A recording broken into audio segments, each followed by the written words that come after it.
It's a little crazy. Things like Walmart closing are not something you hear about. My God, my God, my God, my Shayla. More than 100,000 Americans lost their employment in less than 3 weeks.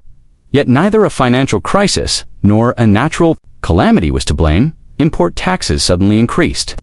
These employment losses were not restricted to a single industry. They affected small business owners, warehouse employees, retail employees, and logistics professionals.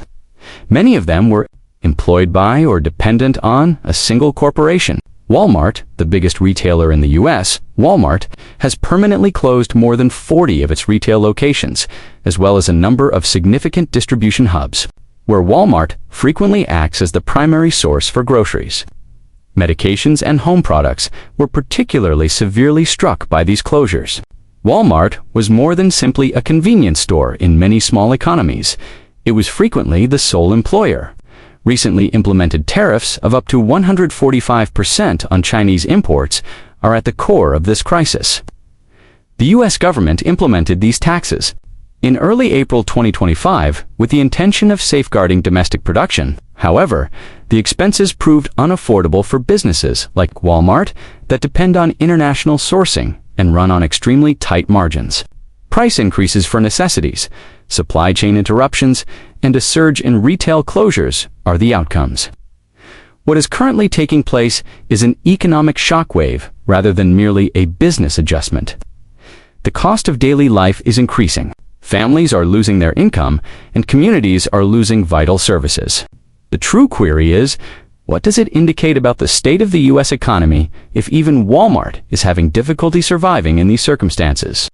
Donald Trump's tariff framework, the U.S. government, levied high import charges of up to 145% on items, electronics, home goods, and diapers for infants. The impact was immediate and overwhelming for a corporation like Walmart, which relies on low-cost imports to keep prices down.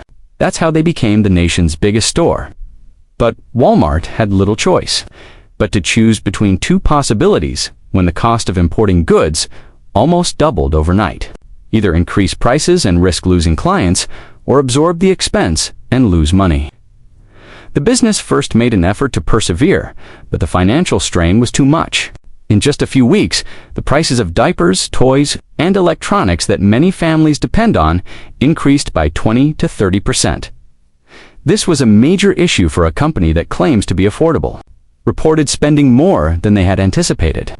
This damaged many families' faith in the company. Walmart wasn't alone itself. Walmart was the first to demonstrate the potential harm of these tariffs due to its size and prominence. But other shops also felt the pinch.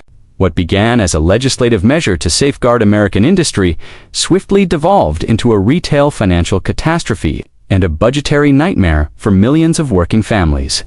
The closure of more than 40 Walmart locations was a terrible blow to the communities who relied on them, not merely a business decision. Several states nationwide were affected by these closures, including California, Ohio, Wisconsin, and Colorado. Additionally, Walmart was the shop in many of these locations rather than just another one. Walmart is frequently the only close location. In small towns and rural areas where people can get basic services, fill prescriptions, or buy groceries. Therefore, a store closing is not only inconvenient, but it can change someone's life. The impact is significantly harsher for those without dependable mobility, since some families now have to travel more than an hour just to pick up their medication or buy diapers or milk. However, the harm doesn't end at the store's entrance. Numerous small businesses, including restaurants, gas stations, hair salons, and dry cleaners, are located close to each Walmart and depend on its foot traffic to stay in business. These neighborhood businesses lose clients when Walmart closes. Some are compelled to reduce hours, fire employees, or shut down entirely. There is a true ripple effect. A former employee in a small town described it like way. We lost more than simply our jobs. When Walmart folded, we also lost hope.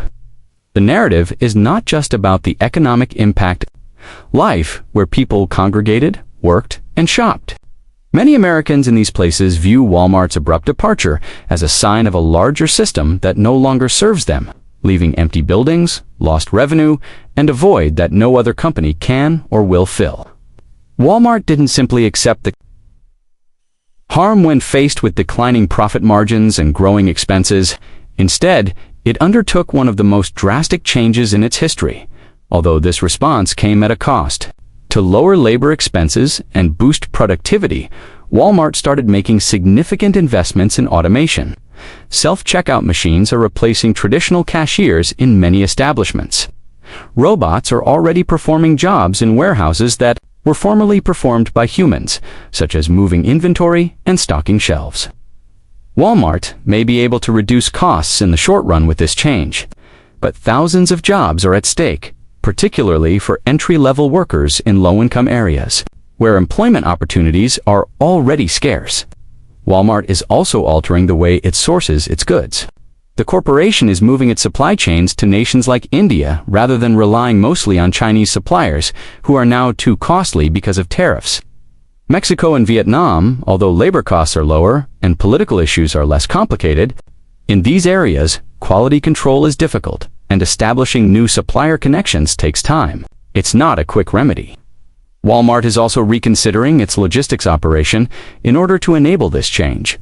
The business is currently experimenting with smaller, more adaptable warehouses called micro-fulfillment centers instead of running enormous centralized distribution facilities. These facilities are intended to lower transportation costs, expedite online delivery services, and react swiftly to local demand. Although it uses fewer workers, the system is smarter. On another front, Walmart is also utilizing technology. The business has put together dedicated teams of trade analysts and AI specialists to help it track government regulations in real time, forecast changes in tariffs, and modify its supply chain appropriately. Put differently, Walmart is attempting to keep ahead of political unrest by utilizing data and artificial intelligence. Walmart may be able to survive in an uncertain market with these tactics. Workers, less stability, fewer jobs, and an increasing feeling that the system is abandoning them. The retail industry is not the only one affected by the tariff war. What began as a problem with import prices has now expanded into a huge disruption of several important businesses, beginning with the manufacturing of cars and airplanes. In a silent yet effective maneuver in April 2025, China halted all Boeing aircraft deliveries. There were no formal press conferences or announcements, just a quiet halt in operations. In just 48 hours, Boeing's market value dropped by $28.4 billion.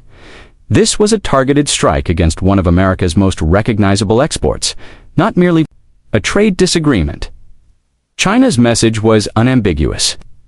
The U.S. should be ready to pay a high price if tariffs are raised.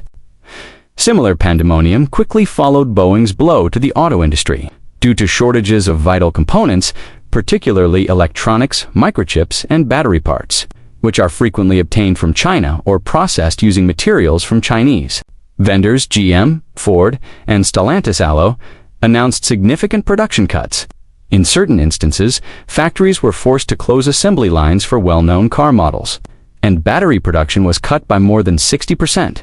When China took steps to strengthen its control over the export of rare earth element minerals such as lithium, cobalt, neodymium, and terbium, the situation worsened. These uncommon components are necessary for military hardware, satellites, and renewable energy technologies in addition to electric car batteries. With few other options, U.S. businesses were forced to scramble. Lockheed Martin and Raytheon, two defense contractors, were also under pressure. Their production schedules were postponed, and it was anticipated that it would take until at least 2026 to source rare minerals from friendly nations like Canada or Australia. Meanwhile, manufacturing has slowed and costs have increased. All of this presents a concerning image. The United States is heavily reliant on international supply networks, and the effects of a disruption in one of these links, such as China, spread far. What started out as a retail issue for Walmart has now spread to the national security and aircraft auto manufacturing industries. How quickly will more industries be impacted is the question, not if they will. Tariffs was to safeguard American employment. Companies are really passing the